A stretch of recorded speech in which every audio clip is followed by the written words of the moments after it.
ஏசாயா 22 அதிகாரம் 1 முதல் 25 வரை.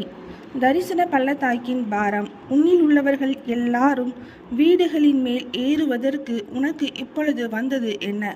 சந்தடிகளால் நிறைந்து ஆரவாரம் பண்ணி களி கூர்ந்திருந்த நகரமே, உன்னிடத்தில் கொலை உண்டவர்கள் பட்டயத்தால் கொலை உண்டதில்லை, யுத்தத்தில் செத்ததும் இல்லை. உன் அதிபதிகள் எல்லாரும் ஏகமாய் ஓடி அலைந்தும் வில் வீரரால் கட்டப்படுகிறார்கள். உன்னில் அகப்பட்ட யாவரும் தூரத்துக்கு ஓடியும் ஏகமாய் கட்டப்படுகிறார்கள். ஆகையால் என்னை நோக்கி பாராதேயுங்கள். என் ஜனமாகிய குமாரத்தை பாழாய் போனது நிமித்தம் மனங்கசந்து அழுவேன். எனக்கு ஆறுதல் சொல்ல வராதேயுங்கள் என்கிறேன். சேனைகளின் கர்த்தராகிய ஆண்டவராலே இது தரிசன பள்ளத்தாக்கிலே அமளியும் மிதியொங்குதலும் கலகமுள்ள நாளாய் இருக்கிறது. இது அலங்கத்தை தகர்த்து பர்வதத்துக்கு நேரே ஆர்ப்பரிக்கும் நாளாயிருக்கிறது. ஏலாமியன் அம்பரா தூணியை எடுத்து ரதங்களோடும் காலாட்களோடும் குதிரை வீரரோடும் வருகிறான். கீர் கேடகத்தை வெளிப்படுத்தும். மகா வடிவான உன் பள்ளத்தாக்குகள் ரதங்களால் நிரப்பப்படும். குதிரை வீரர் வாசல்கள் மட்டும் வந்து அணிவகுத்து நிற்பார்கள். அவன் யூதாவின் மறைவை நீக்கி போடுவான். அந்நாளிலே வன மாளிகையாகிய ஆயுத சாலையை நோக்குவாய். நீங்கள் தாவீது நகரத்தின் இடிதல்கள் அநேகமாயிருப்பதைக் கண்டு கீழ்குளத்து தண்ணீர்களை கட்டி வைத்து எருசலேமின் வீடுகளை எண்ணி அலங்கத்தை அரணி பார்க்கும்படி வீடுகளை இடித்து 2 மதில்களுக்கு நடுவே பழைய குளத்து தண்ணீர்களுக்கு ஒரு அகலை உண்டு பண்ணுவீர்கள். ஆனாலும் அதை செய்தவரை நீங்கள் நோக்காமலும் அதை ஏற்படுத்தி தூரத்திலிருந்து வர பண்ணினவரை கவனியாமலும் போகிறீர்கள். சேனைகளின் கர்த்தராகிய ஆண்டவர் அக்காலத்திலே அளவும் புலம்பவும் மொட்டையிடவும் இரட்டுடுத்தவும் கட்டளை இட்டார்.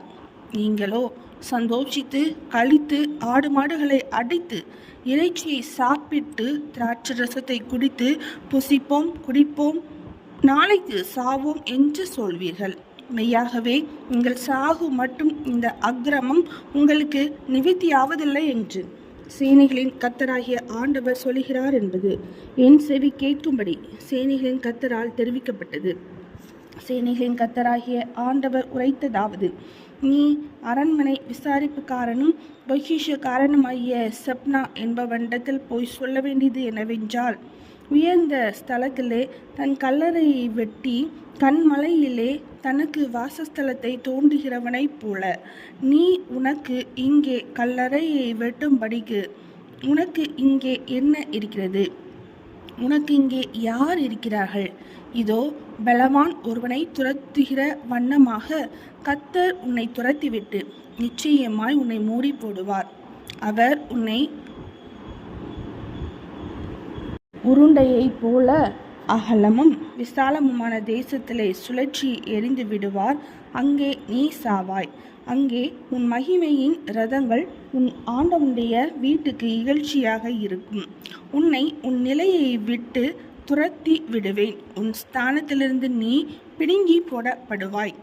அந்நாளிலே இல்க்கியாவின் குமாரனாகிய எலியாக்கிம் என்னும் என் ஊழியக்காரனை நான் அழைத்து உன் வஸ்திரத்தை அவனுக்கு தரித்து உன் கச்சையால் அவனை இடை கட்டி உன் அதிகாரத்தை அவன் கையிலே கொடுப்பேன். அவன் எருசலேமின் குடிகளுக்கும் யூதாவின் வம்சத்துக்கும் தகப்பனாய் இருப்பான். தாவீதுடைய வீட்டின் திறவுகோலை அவன் தோளின் மேல் வைப்பேன். ஒருவரும் பூட்டக்கூடாதபடிக்கு அவன் திறப்பான், ஒருவரும் திறக்கக்கூடாதபடிக்கு அவன் பூட்டுவான். அவனை உறுதியான இடத்திலே ஆணியாக கடாவுவேன். அவன் தன் தகப்பன் வீட்டுக்கு மகிமையான சிங்காசனமாக இருப்பான். அதன் மேல் அவன் தகப்பன் வம்சத்தாராகிய பௌத்திரருடைய மகிமை அனைத்தையும் சிறிதும் பெரிதுமான சகலமான பாத்திரங்களையும் தூக்கி வைப்பார்கள். உறுதியான இடத்தில் கடாவப்பட்டிருந்த ஆணி அந்நாளிலே பிடுங்கப்பட்டு முறிந்து விழும். அப்பொழுது அதன் மேல் தொங்கின பாரம் அருந்து விழும் என்று சேனைகளின் கர்த்தர் உரைக்கிறார். கர்த்தரே இதை உரைக்கிறார் என்று சொல் என்றார். ஏசாயா 22 அதிகாரம் முடிந்தது.